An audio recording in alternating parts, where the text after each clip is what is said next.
जय हिंद साथियों, मैं हूं आपका अपना भाई सोनू तिलकधारी। जी हां, आज का नया वीडियो में आप लोगों का बहुत बहुत स्वागत है।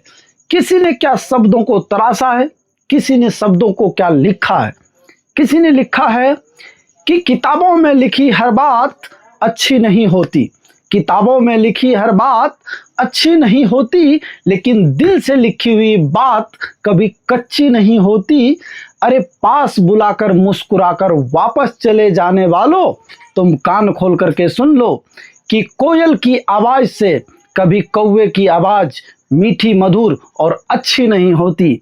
जी हाँ, तो आज हम बात करने वाले हैं एक विशेष चीज के बारे में। किसी ने बताया है कर्म बड़ा है या धर्म बड़ा है, कर्म बड़ा है या धर्म बड़ा है। ये चीज को आज हम जानते हैं और बेसिक बहुत अंदर इसकी गहराई में घुस करके जानते हैं।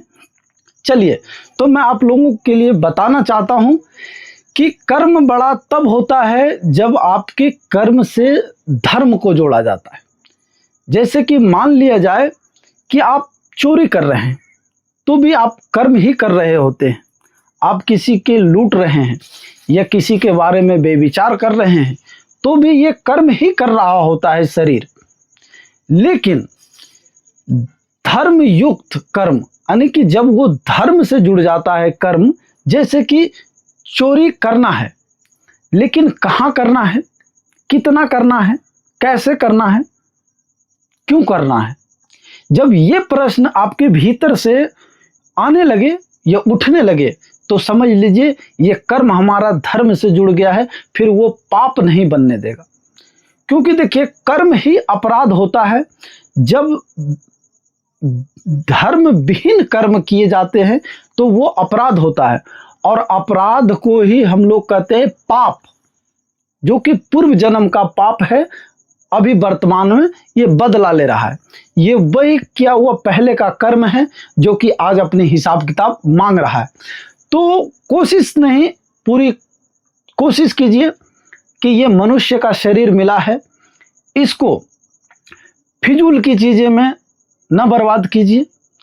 दारू, किसी की बहन बेटियों के प्रति बेविचार, यह सिगरेट, मांस, मंदिरा, जुआ, इन सभी चीजों में अपना समय न दे करके किसी अच्छे कार्य के लिए समय अपना निकालिए, किसी अच्छे कार्य में अपना वक्त को दीजिए, ताकि वहां से परिणाम भी उसका बेहतरीन हो, जिससे कि आपके और आपके पूरे परिवार के सुख और शांति के लिए ये संकल्प आपका होना चाहिए।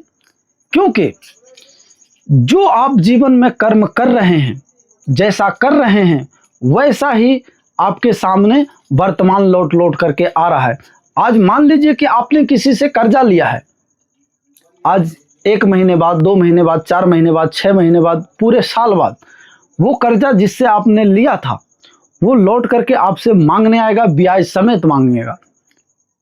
तो आप इस चीज को समझिए कि जब एक आप मामूली सा कर्जा लेते हैं तो वो आपको ब्याज सहित लौटाना पड़ता है।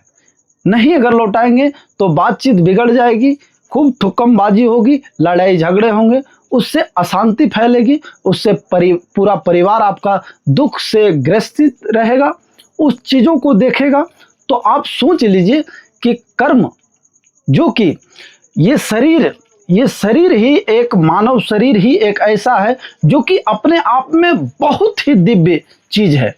आप सोचो कि ये इसको कैसे पता है कि चलना भी है, खाना भी है, सोना भी है, पढ़ना भी है, गाना भी है, सुनना भी है, ये हर काम कर रहा है। तो ये मत कहिए कि ये ईश्वर का वरदान है दिया हुआ शरीर, इसको बहुत संभाल करके रखिए, अच्छे कर्म कीजिए।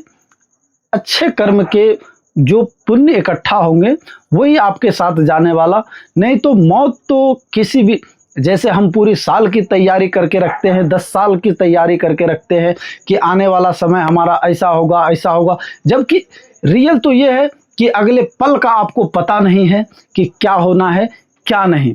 तो इन सभी चीज़ों से बचिए, अच्छे कर्म जीवन में इकट्ठा कीजिए, वही आपके साथ जाएंगे।